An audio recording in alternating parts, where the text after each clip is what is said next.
नमस्कार मित्रों, आज के इस वीडियो में एक बार फिर से आप सभी का बहुत बहुत हार्दिक स्वागत है। हम आशा करते हैं कि आप सभी स्वस्थ होंगे, मस्त होंगे और पूरी तरह से अपनी तैयारी में व्यस्त होंगे।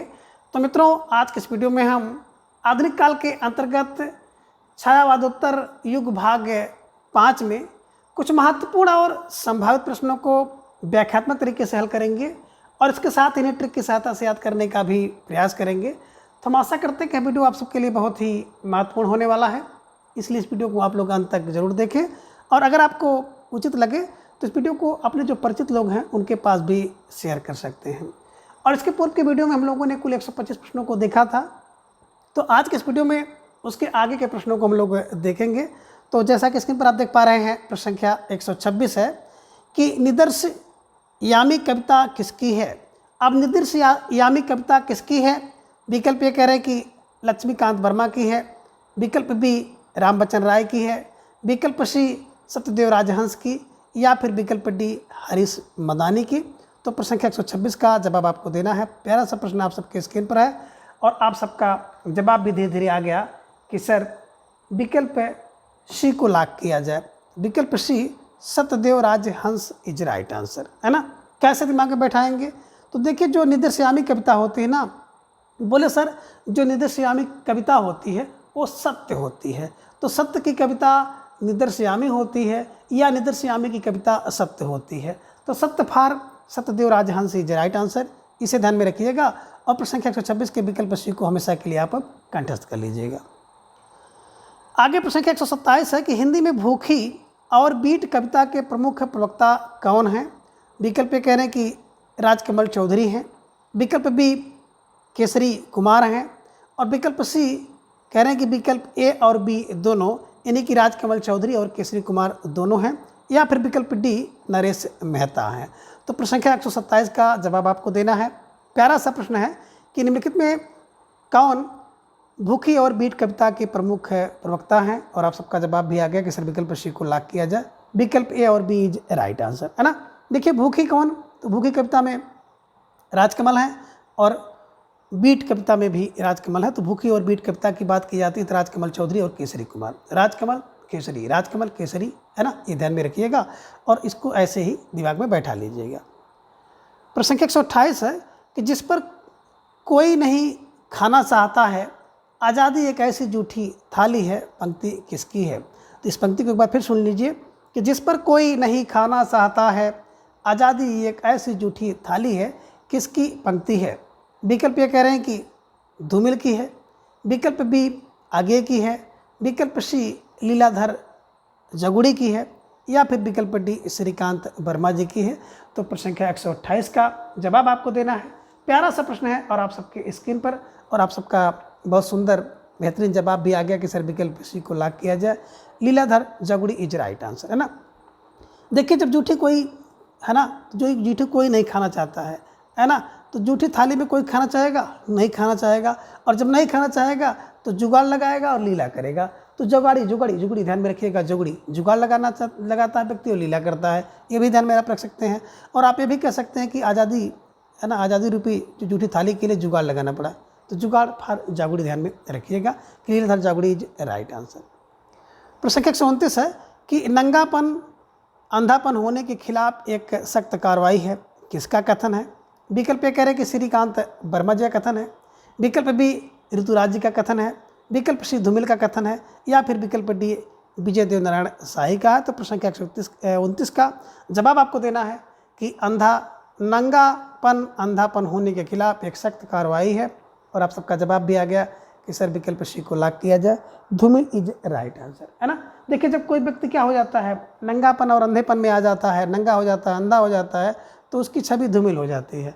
तो धूमिल फॉर धूमिल को आप ऐसे दिमाग में बैठा लीजिएगा कि जब कोई व्यक्ति नंगापन और अंधापन के खिलाफ हो जाता है, यानी कि नंगापन अंधापन हो जाता है, तो क्या हो जाता है, उसकी जो छवि है वो धूमिल हो जाती है, और धूमिल फॉर धूमिल इज राइट आंसर। ठीक है, चलिए। प्रश्न संख्या 130 है कि रचना एवं रचनाकार को सही क्रम में मिलान करें। तो प्रश्न संख्या 30 बहुत महत्वपूर्ण प्रश्न है और इस प्रश्न पर बिल्कुल आप स्टार लगा लीजिए और इस प्रश्न को बिल्कुल आप अपनी नोटबुक में दर्ज कर लीजिए, क्योंकि जितनी भी रचना और रचनाकार हैं यहाँ से आपके परीक्षा में प्रश्न देखने को मिल सकते हैं। तो आप देख रहे हैं कि कथन ए में कि बुखार में कविता श्रीकांत वर्मा की है, विकल्प बी अलविदा ऋतुराज की है, विकल्प सी सबसे अच्छी कविता विजय देवनारा शाही की है, और विकल्प डी में आप देख पा रहे हैं कि शीलानगर में डॉक्टर शशि। तो ये तो आपने कथन देख लिया। अब कह रहे हैं कि इसके हिसाब से सही मिलान करना है, और इसके हिसाब से अगर आप सही मिलान करना होगा तो बिल्कुल आप बुखार में कविता तो बिल्कुल सही है, बुखार में कविता श्रीकांत करते हैं। श्रीकांत एक ऐसे आप कह सकते हैं रचनाकार हैं, क्लू बनाइएगा कि बुखार होता है तो भी वो कविता करते हैं। तो बुखार में कविता कौन? बोले सर श्रीकांत करते हैं, ये ध्यान में रखिएगा। अलविदा, अलविदा ही सही है ना, विजय के बाद अलविदा ही सही है। तो अलविदा सही, सही माने शाही, विजय दिनवनाथ शाही, तो अलविदा ही शाही है, विजय के बाद विजय दिनवनाथ शाही, ध्यान में रखिएगा। अलविदा सही है, अलविदा ही सही है। और सबसे अच्छी कविता तो ऋतु पर डिपेंड करता है कि कौन सा ऋतु है, ऋतु के अनुसार सबसे अच्छी कविता बनती है। तो सबसे अच्छी कविता ऋतु यानी कि ऋतुराज की है, ये ध्यान में रखिएगा। और शीलानगर में शशि, सा से शिला, सा से शशि, तो शीलानगर में शशि कविता करती है, ध्यान में रखिएगा। अब इसके अनुसार अगर विकल्प को आप देखेंगे तो पहले का पहला हो जाएगा, बी का तीसरा हो जाएगा, और सी की बात करते हैं तो सी का दूसरा हो जाएगा, और डी का चौथा हो जाएगा। यानी कि निश्चित रूप से प्रश्न संख्या 130 का जिन भाई बहनों ने जवाब विकल्प ये दिया है तो बिल्कुल बेहतरीन जवाब है, आप सबकी तैयारी बहुत मजबूत है। इस प्रश्न को तो बिल्कुल आप एकदम दिमाग में कंठस्थ कर लीजिए कि बुखार में कविता श्रीकांत करते हैं, अलविदा ही सही है, विजय दिनवनाथ शाही की है, सबसे अच्छी कविता ऋतु में बनती है, ऋतुराज की है, और शीलानगर में शशि कविता करती हैं। तो ये ध्यान में रखिएगा, ठीक है। चलिए प्रश्न संख्या 131 है कि समाधि लेख शीर्षक कविता किसकी है, यानी कि समाधि लेख कविता किसकी है। विकल्प कह रहे कि श्रीकांत वर्मा की, विकल्प भी अगले की, विकल्प श्री मुक्तबोध, या फिर विकल्प डी दिनकर की। तो प्रश्न संख्या 131 का जवाब आपको देना है कि समाधि लेख शीर्षक कविता किसकी है। सोचिए, समझिए, विचार कीजिए और इसके बाद जवाब दीजिए। तो आप सबका जवाब भी बहुत तेजी के साथ आ गया कि सर विकल्प ए को लॉक किया जाए, Shrikant Verma is right answer, है ना। देखिए समाधि लेख कौन? बोले श्रीकांत का। तो श्रीकांत का समाधि लेख किसका? बोले सर समाधि पर लेख तो श्रीकांत का है। तो श्रीकांत का यानी श्रीकांत जी की कविता है समाधि लेख। प्रश्न संख्या 132 है कि चौराहे पर काव्य संग्रह किसका है। विकल्प कह रहे केदारनाथ कोमल का है, विकल्प बी जगदीश चतुर्वेदी का है, विकल्प सी डॉक्टर शशि का, या फिर विकल्प डी है तारा दत्त निर्विरोध। तो प्रश्न संख्या 132 का जवाब आपको देना है कि चौराहे पर काव्य संग्रह किसका है, यानी कि चौराहे पर कविता कौन करता है। और आप सबका जवाब भी आ गया कि सर विकल्प ए को लॉक किया जाए, केदारनाथ कोमल इज राइट आंसर, है ना। देखिए जो केदारनाथ कोमल हैं तो केदारनाथ बड़े कोमल हैं, इसलिए क्या करते हैं चौराहे पे खड़ा होकर काव्य संग्रह करते हैं। तो चौराहे पे काव्य संग्रह कौन करता है? बोले सर केदारनाथ कोमल, ध्यान में रखिएगा। ये केदारनाथ अग्रवाल और केदारनाथ सिंह से हट करके अलग हैं, केदारनाथ कोमल को ध्यान में रखिएगा। आगे प्रश्न संख्या 133 है कि डूबते इतिहास का गवाह किसका काव्य संग्रह है। विकल्प कह रहे कि जगदीश चतुर्वेदी का है, विकल्प बी डॉक्टर शशि का, विकल्प सी केदारनाथ सिंह का, या फिर विकल्प डी धूमिल का है। तो प्रश्न संख्या 133 का जवाब आपको देना है, और सबका जवाब भी आ गया कि विकल्प ए को लॉक किया जाए, Jagdish Chaturvedi is right answer, है ना। देखिए कहते हैं कि जो डूबते इतिहास का गवाह कौन है, तो बोले डूबते इतिहास का गवाह कोई और नहीं हो सकता है, केवल और केवल जगदीश हैं। तो केवल जगदीश हैं, जगदीश का मतलब हो गया Jagdish Chaturvedi is right answer. जब इतिहास डूबता है, डूबते इतिहास के गवाह जगदीश हैं, ये ध्यान में रखिएगा। और प्रश्न संख्या 133 का विकल्प को हमेशा के लिए कंठस्थ कर लीजिए। प्रश्न संख्या 134 है कि सपने महाकुठे किसका काव्य संग्रह है। अब विकल्प कह रहे हैं कि धूमिल का काव्य संग्रह है, विकल्प बी श्रीकांत का है, विकल्प सी रामावतार त्यागी का है, या फिर विकल्प डी है ठाकुर प्रसाद सिंह का। तो बिल्कुल प्रश्न संख्या 134 का जवाब आपको देना है कि सपने महाकुठे किसका काव्य संग्रह है। और धीरे धीरे आप सबका जवाब भी आ गया कि सर विकल्प सी को लॉक किया जाए, राम अवतार त्यागी इज राइट आंसर, है ना। कैसे दिमाग में बैठाएंगे? देखिए सपने महक उठते हैं कब? जब राम जी का अवतार होता है तो सबके सपने महक उठते हैं, यानी कि सबके सपने पूरे होने की एक सुगंध आने लगती है कि सबके सपने पूरे होंगे, ध्यान में रखिएगा। तो सपने महक उठे कब? जब राम का अवतार हुआ। तो राम का अवतार का मतलब हो गया राम अवतार त्यागी, है ना, इसके लेखक है, ध्यान में रखिएगा। प्रश्न 135 है कि जलते शहर में किसका गीत संग्रह है। विकल्प कह रहे हैं कि वीरेंद्र मिश्र का, विकल्प बी श्रीकांत वर्मा का, विकल्प सी उमाकांत तिवारी का, या फिर विकल्प डी है रघुवीर सहाय का। तो प्रश्न संख्या 135 का जवाब आपको देना है कि जलते शहर में किसका गीत संग्रह है, यानी कि शहर जल रहा हो, और उसमें कोई गीत कर रहा हो तो कौन कर सकता है? और आप सबका जवाब भी आ गया कि सर विकल्प सी को लॉक किया जाए, Umakant Tiwari is right answer, है ना। जलते शहर में कविता कौन कर रहे हैं, गीत कौन कर रहे हैं? तो सर जलते हुए शहर में जो गीत है उमाकांत तिवारी कर रहे हैं, तो Umakant Tiwari is right answer. प्रश्न संख्या 136 है कि लेखनी बेला का आप संग्रह किसका है? विकल्प ए कह रहे हैं कि वीरेंद्र मिश्र का है, विकल्प बी श्री कृष्ण तिवारी का है, विकल्प सी उमाकांत मालवीय का है, या फिर विकल्प डी अनूप आशीष का है। तो प्रश्न संख्या 136 का जवाब आपको देना है। प्यारा सा प्रश्न आप सबकी स्क्रीन पर है, थोड़ा सा हटकर है, तो स्टार भी आप इस पर लगा सकते हैं और नोटबुक पे अपने दर्ज भी कर सकते हैं कि हो सकता है कि रचना आपसे पूछ ले कि लेखनी वेला, है ना। तो लेखनी वेला बासे वीरेंद्र मिश्र की, ये ध्यान में रखिएगा। लेखनी की बेला किसकी? सर बोले लेखनी की बेला तो बिल्कुल वीरेंद्र मिश्र की है। लेखनी बेला बेला वैसे वेला वासे वीरेंद्र, तो लेखनी बेला किसकी है? बोले सब विकल्प ये वीरेंद्र मिश्र की है, ध्यान में रखिएगा। तो लेखनी बेला विकल्प वीरेंद्र मिश्र इज राइट आंसर। प्रश्न संख्या 137 है कि 5 जोड़ बांसुरी किसकी कृति है ना। विकल्प ये कह रहे हैं कि उमाकांत मालवीय कृति है, विकल्प बी ठाकुर प्रसाद सिंह की है, विकल्प सी वीरेंद्र मिश्र की है, या फिर विकल्प डी डॉक्टर चंद्रदेव सिंह की है। तो प्रश्न संख्या 137 का जवाब आपको थोड़ा सा सोच विचार कर देना होगा, क्योंकि इसमें आपको 2 चीज़ें देखने को मिलेंगी और निश्चित रूप से आप सबका जवाब भी धीरे धीरे आ गया कि सर विकल्प बी को लॉक किया जाए, Thakur Prasad Singh is right answer, है ना। देखिए बात करते हैं कि 5 जोड़ की बांसुरी किसकी है? ठाकुर की है। तो 5 जोड़ उसमें लगा हुआ ठाकुर की बांसुरी में, और इसके संपादक की बात करते हैं तो चंद्रदेव सिंह है, ध्यान में रखिएगा, doctor Chandradev Singh is right answer, है ना। तो डॉक्टर चंद्रदेव सिंह क्या है? इसके संपादक आप कह सकते हैं, संपादक हैं, और बिल्कुल इसके कृत के लेखक जो हैं ठाकुर प्रसाद सिंह हैं। तो दोनों ध्यान में रखिएगा, संपादक चंद्रदेव, है ना, लेखक ठाकुर प्रसाद सिंह हैं। तो 5 जोड़ की बांसुरी कृति किसकी है? विकल्प बी, है ना, ठाकुर प्रसाद सिंह राइट आंसर।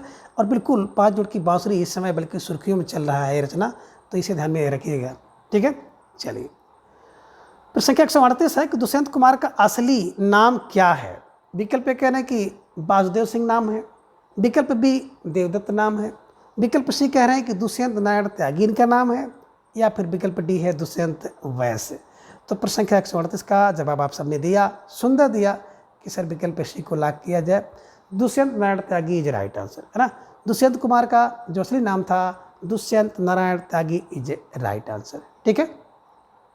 प्रश्न संख्या 139 है कि दुष्यंत कुमार अपनी प्रारंभिक साहित्यिक यात्रा किस उपनाम से करते थे? यानी कि जब उन्होंने साहित्य लिखना शुरू किया था, साहित्य को शुरुआत की थी, तो किस उपनाम से की थी?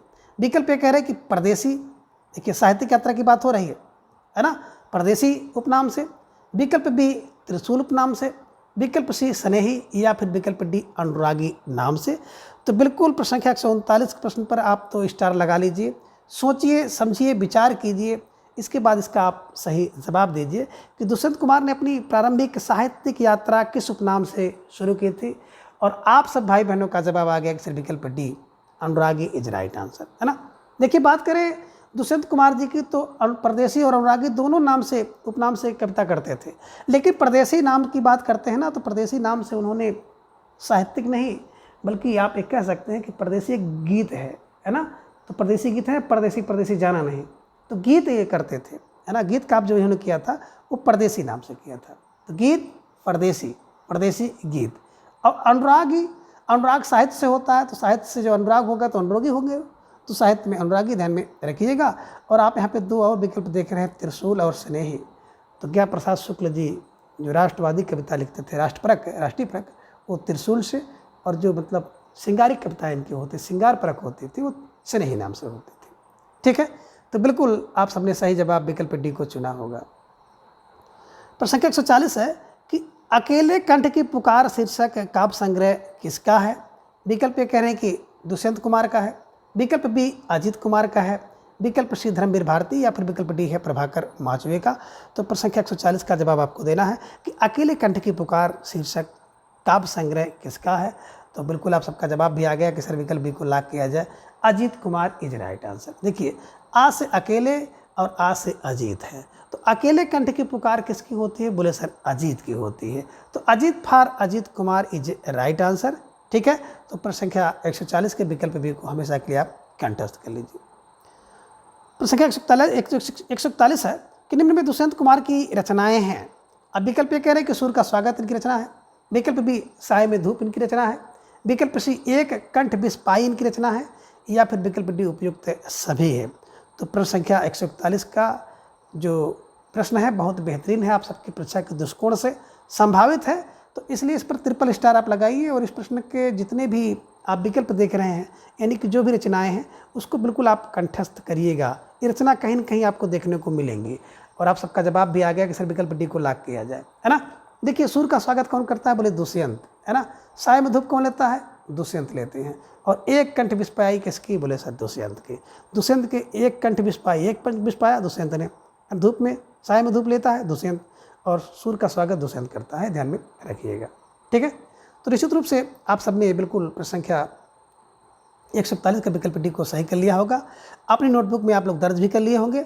और अगर ये प्रश्न बिल्कुल परीक्षा में आपको दिख गया तो निश्चित रूप से आप उसको दौड़ा के मारने वाले हो। प्रश्न संख्या 142 है कि हो गई है पीर पर्वत सी पिघलनी चाहिए, इस हिमालय से कोई गंगा निकलनी चाहिए, ये पंक्ति किसकी है। विकल्प ये कह रहे कि भवानी प्रसाद मिश्र की है, विकल्प बी आप देख पा रहे हैं रघुवीर सहाय की है, विकल्प सी दुष्यंत कुमार की है, या फिर विकल्प डी हरबंस राय बच्चन की। कि हो गई है पीर पर्वत से पिघलनी चाहिए, इस हिमालय से कोई गंगा निकलनी चाहिए, तो ये पंक्ति किसकी है, आप सबको जवाब देना होगा। बहुत बेहतरीन प्रश्न है ना। भवानी प्रसाद मिश्र का, रघुवीर सहाय का, दुष्यंत कुमार की, या फिर हरबंस राय बच्चन की। तो आपको जवाब देना होगा। और आप सबका जवाब भी आ गया कि सर विकल्प सी को लॉक किया जाए, Dushyant Kumar is right answer, है ना। हो गई है पीर पर्वत से पिघलनी चाहिए, पंक्ति किसकी है, दुष्यंत कुमार, ध्यान में रखिएगा, ठीक है। अब आगे प्रश्न संख्या 143 है कि हिंदी में मांसलवाद के प्रवर्तक कौन हैं। अब विकल्प ये कह रहे हैं कि कन्हैया लाल मिश्र प्रभाकर हैं, विकल्प बी अगे हैं, विकल्प सी रामेश्वर शुक्ल अंचल हैं, या फिर विकल्प डी धर्मवीर भारती हैं। तो प्रश्न संख्या 143 का जवाब आपको देना है। प्यारा सा प्रश्न है कि हिंदी में मांसलवाद के प्रवर्तक कौन हैं, और आप सबका जवाब भी आ गया कि सर विकल्प सी को लॉक किया जाए, है ना। और जब हम लोग इसको क्लास ले रहे थे तो मैंने आपको बताया था कि मांसल अंचल, है ना। जहाँ पे देखिए अंसल और वहाँ पे देखिए मंसल, तो मंसल को अंचल से मिला दीजिएगा। अब अंचल का मतलब हो गया रामेश्वर शुक्ल अंचल इज राइट आंसर। प्रश्न संख्या 144 है कि स्वरवाद किस वाद का दूसरा नाम है। विकल्प ये कह रहे हैं कि छायावाद का दूसरा नाम है, विकल्प बी छायावाद उत्तर युग का दूसरा नाम है, विकल्प सी स्वच्छंदतावाद का दूसरा नाम है, या फिर विकल्प डी आदर्शवाद का दूसरा नाम है। तो निश्चित रूप से आप सबका जवाब जो है विकल्प सी आया कि सर स्वच्छंदतावाद का दूसरा नाम जो था वो स्वरवाद था, यानी कि स्वरवाद का दूसरा नाम था स्वच्छंदतावाद, ये ध्यान में रखिएगा। और प्रश्न संख्या 144 के विकल्प सी को हमेशा के लिए आप कंठस्थ कर लीजिए।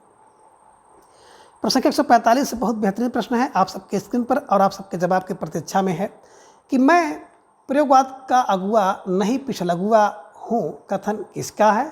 और एक किसी न किसी प्रश्नोत्तरी में आपको देखने को मिला भी होगा कि मैं प्रयोगवाद का अगुआ नहीं पिछलगुआ हूँ, किसका कथन है।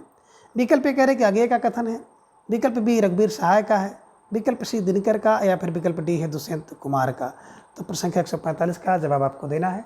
धीरे धीरे आप सबका जवाब भी आना शुरू हो गया कि सर प्रश्न संख्या 145 के विकल्प सी को क्लिक किया जाए, लॉक किया जाए, दिनकर इज राइट आंसर, है ना। तो मैं प्रयोगवाद का अगुआ नहीं पिछलगुआ हूँ, कौन कहता है, बोले दिनकर, ये ध्यान में रखिएगा। प्रश्न संख्या 146 है कि मैं एक फेरी वाला, है ना, किसका काव्य संग्रह है। मैं एक फेरी वाला किसका काव्य संग्रह है। विकल्प ये कह रहे हैं कि राही मासूम रजा का है, विकल्प बी धर्मवीर भारती का है, विकल्प सी रघुवीर सहाय का है, या फिर विकल्प डी दुष्यंत कुमार का है। तो प्रश्न संख्या 146 का जवाब आपको देना है। और आप सबका जवाब भी धीरे धीरे आ गया कि सर विकल्प ए को लॉक किया जाए, राही मासूम रजा इज राइट आंसर, है ना। मैं एक फेरी वाला हूँ, तो देखिए जो फेरी वाला है ना बिल्कुल राहों पर चलता है, राही होता है, देखिए होंगे फेरी लगाता है राहों राहों पर, इस राह से उस राह, उस राह से उस राह, उस गली से उस गली। तो ये ध्यान में रखिएगा, फेरी वाला राहों पर, तो राहों पर राही, है ना। फेरी वाला राही होता है, बड़ा मासूम होता है और सबसे राजी भी हो जाता है, भैया ले लो, है ना। तो राही मासूम रजा इज राइट आंसर। प्रश्न संख्या 147 है कि कैक्टसवाद में कैक्टस किसका प्रतीक है। विकल्प ये कह रहे हैं कि अदम्य उत्साह का प्रतीक है, विकल्प बी जीवन आकांक्षा का प्रतीक है, यानी कि जीवनाकांक्षा, विकल्प सी अन्न गणता का प्रतीक है, या फिर विकल्प डी उपयुक्त है सभी का प्रतीक है। तो आप सबका जवाब भी धीरे धीरे आ गया कि सर विकल्प डी को लॉक किया जाए, उपयुक्त सभी इज राइट आंसर। ठीक है, चलिए प्रश्न संख्या 148 है कि भदेश की प्रतिष्ठा किस साहित्य में हुई है। अब विकल्प ये कह रहे हैं कि प्रगतिवाद में हुआ, विकल्प बी प्रयोगवाद में हुआ, विकल्प सी छायावाद में हुआ, या फिर विकल्प डी छायावाद उत्तर युग में हुआ है। तो प्रश्न संख्या 148 का जवाब आपको देना होगा। प्यारा सा प्रश्न है कि भदेश की प्रतिष्ठा किस साहित्य में हुई, और धीरे धीरे आप सबका जवाब भी आ गया कि सर विकल्प ए को लॉक किया जाए, प्रगतिवाद इज राइट आंसर, है ना। देखिए जब व्यक्ति ने क्या किया, प्रगति किया, तो जब प्रगति होगी, उन्नति होगी, तो वहाँ पे कुछ भदेशी वाली बात भी होती है, भदेश भी होगा, है ना। देखे होंगे तमाम प्रकार के फैक्ट्री उद्योग लग गए तो पर्यावरण प्रदूषित हुआ, गंदा हुआ, तो गंदा हुआ तो भदेश हुआ। तो कुछ ऐसे क्लू बना लीजिएगा और इसे दिमाग में बैठा लीजिएगा। ठीक है, जहाँ पे भदेश है तो वहाँ पे प्रगति है, जहाँ पर प्रगति है वहाँ पे भदेश है। ठीक है, चलिए प्रश्न संख्या 149 है कि मेरा रूप तुम्हारा दर्पण किसकी रचना है। आप रूप मेरा हो और दर्पण तुम्हारा हो, किसकी रचना है। विकल्प ये कह रहे हैं कि अज्ञे जी की रचना है, विकल्प बी मुक्तबोध की, विकल्प सी है बाल स्वरूप राही की, या फिर विकल्प डी दिनकर की। अब मेरा रूप हो और दर्पण तुम्हारा हो तो निश्चित रूप से विकल्प सी सही होगा, बाल स्वरूप राही इज राइट आंसर, है ना। तो मेरा रूप है और तुम्हारा दर्पण है, किसके लिए, बालक के लिए, बालक के स्वरूप के लिए हम लोग कहते हैं कि मेरा रूप तुम्हारा दर्पण, मेरा रूप तुम्हारा दर्पण। तो निश्चित रूप से प्रश्न संख्या 149 का विकल्प सी इज राइट आंसर। आगे प्रश्न संख्या 150 है कि नई कविता को अतिवादों को छूने वाला किसने कहा है। यानी कि नई कविता अतिवादों को छूने वाली है, ऐसा कथन किसका है। विकल्प ये कह रहे हैं कि आगे का है, विकल्प बी गिरजा कुमार माथुर का है, विकल्प सी मुक्तबोध का है, या फिर विकल्प डी है दिनकर जी का है। तो प्रश्न संख्या 150 का जवाब आपको देना है, और धीरे धीरे आप सबका जवाब भी आ गया कि सर विकल्प बी को लॉक किया जाए। अतिवाद को छूने वाला व्यक्ति क्या होता है, गिर जाता है। जब कोई व्यक्ति कहीं अति ज़्यादा हो जाती है, अति में व्यक्ति गिर जाता है, और गिरजा बाने Girija Kumar Mathur is right answer. देखे होंगे तमाम प्रकार के लोग होते हैं जो अति में चले जाते हैं, अति ज़्यादा कॉन्फिडेंस हो गया, अति माने अधिक है जो है। अगर आप कोई व्यक्ति अपने आप को निराश भी हो गया तो भी गिर जाएगा, अधिक है तो भी, यानी कि अति सर्वत्र वर्जित, ये ध्यान में रखिएगा। अतिवाद को छूने वाला व्यक्ति गिर जाता है, अब गिर जाएगा तो Girija Kumar Mathur is right answer. तो मित्रों इस प्रकार से आप इन सभी प्रश्नों को आसानी से याद कर सकते हैं, और प्रत्येक दिन सुबह 7 बजे टॉपिकवाद प्रश्नोत्तरी के लिए मेरे साथ जुड़ें, और प्रत्येक रविवार को सुबह 7 बजे आप सभी टीजीटी पीजीटी हिंदी के पाठ्यक्रम पर आधारित 125 महत्वपूर्ण प्रश्नोत्तरी के लिए मेरे साथ जुड़ें। अपनी तैयारी को जांचें, परखिए और मजबूत करिए। तो आज की इस वीडियो में बस इतना, इसका अगला भाग हम लोग अगले वीडियो में जानेंगे। तब तक के लिए आप सबसे विदा लेते हैं। धन्यवाद, नमस्कार, बाय बाय।